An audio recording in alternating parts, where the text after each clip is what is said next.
अस्सलाम वालेकुम सामीन। हज कमेटी की न्यूज़ में आपका खैर मकदम है। हज कमेटी ऑफ इंडिया ने 2 सर्कुलर जारी किए हैं। एक हज की अमाउंट की एक्सटेंशन के बारे में, हज अमाउंट 2025 की डिपॉजिट के एक्सटेंशन के बारे में है, और दूसरा महरम कोटा के बारे में है। तो पहले हम Hajj extension of last date for deposit of हज अमाउंट के बारे में जानेंगे। इसमें सर्कुलर नंबर 16 में लिखा है कि reference to circular number 13 and 14 dated 25/11/2024 the first and second instalment of ₹2,72,300 rupees by Hajj pilgrims selected from waiting list, and second installment of balance Hajj amount of ₹1,42,000 by other selected pilgrims who had already paid the first installment were to be deposited by 16/12/2024 यानी 16 दिसंबर 2024 तक आपको हज की 2 instalment पे करनी थी। पहले जो सिलेक्ट हो गए फर्स्ट अटेम्प्ट में वो हाजी लोग, और जो वेटिंग लिस्ट में क्लियर हो गए वो दोनों हाजी लोगों को 16 दिसंबर तक 2,72,300 रुपये भरना था। आगे लिखा है कि now considering public demand the last date for depositing the Hajj amount is hereby extended till 30 December 2024 यानी पब्लिक डिमांड पे, पब्लिक की रिक्वेस्ट पे ये डेट 16 दिसंबर से बढ़ा के 30 दिसंबर 2024 तक कर गई। मतलब आप 2 इंस्टॉलमेंट के पेमेंट 2,72,300 रुपये 30 दिसंबर 2024 तक पे कर सकते हैं। तो पेमेंट कैसे करेंगे?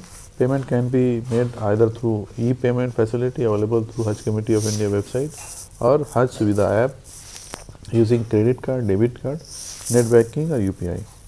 और दूसरा ऑप्शन है specified pay and slip in branch of State Bank of India और Union Bank of India in the account of Hajj Committee of India using bank reference number available on the website against your cover number।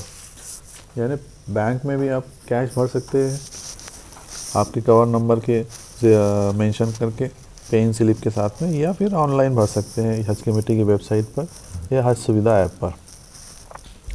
आगे लिखा है कि after making payment the pilgrims selected from waiting list must submit their document as mention in the circular number 13 to the concerned state or union territory Hajj committees latest by January 1st 2025।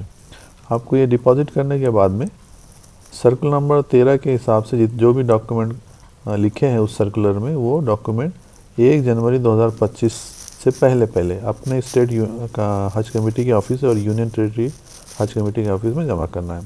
The unique bank reference number provided to each cover must be mention in the deposit से receipt. जो भी आपकी deposit receipt होगी, online पे कर रहे हो या बैंक में पे कर रहे हो, उसमें आपका बैंक रेफरेंस नंबर ज़रूर मेंशन करना होगा।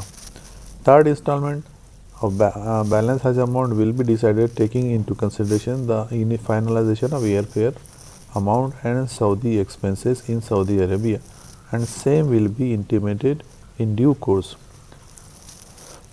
इसमें लिखा है कि थर्ड इंस्टॉलमेंट कब और कितनी अदा करनी होगी ये तय करेंगे एयर फेयर, एयर का मतलब एयर की टिकट, एरोप्लेन के टिकट के अखराजात कितने हैं और सऊदी अरेबिया में कितने अखराजात होंगे, वो सब डिटेल आने के बाद में ड्यू कोर्स में आप लोगों को बताया जाएगा। The details of expenditure for Haj 2025 for respective embarkation points will also be displayed on the website that is hajcommittee.gov.in। यानी हज 2025 की डिटेल आपके रिस्पेक्टिव एम्बार्केशन में के हिसाब से कितनी होगी वो हज कमेटी की वेबसाइट पे बताई जाएगी। It is hereby requested that the pilgrim must strictly adhere to the stipulated last date for deposit of the second instalment of हज अमाउंट फॉर हज 2025। इसलिए हज कमेटी रिक्वेस्ट कर रही है कि सब लोग स्ट्रिक्टली अडेयर करें, इसी डेट के पहले तमाम अपने पेमेंट अदा कर दे ताकि आगे की कार्रवाई आसानी से कर सके।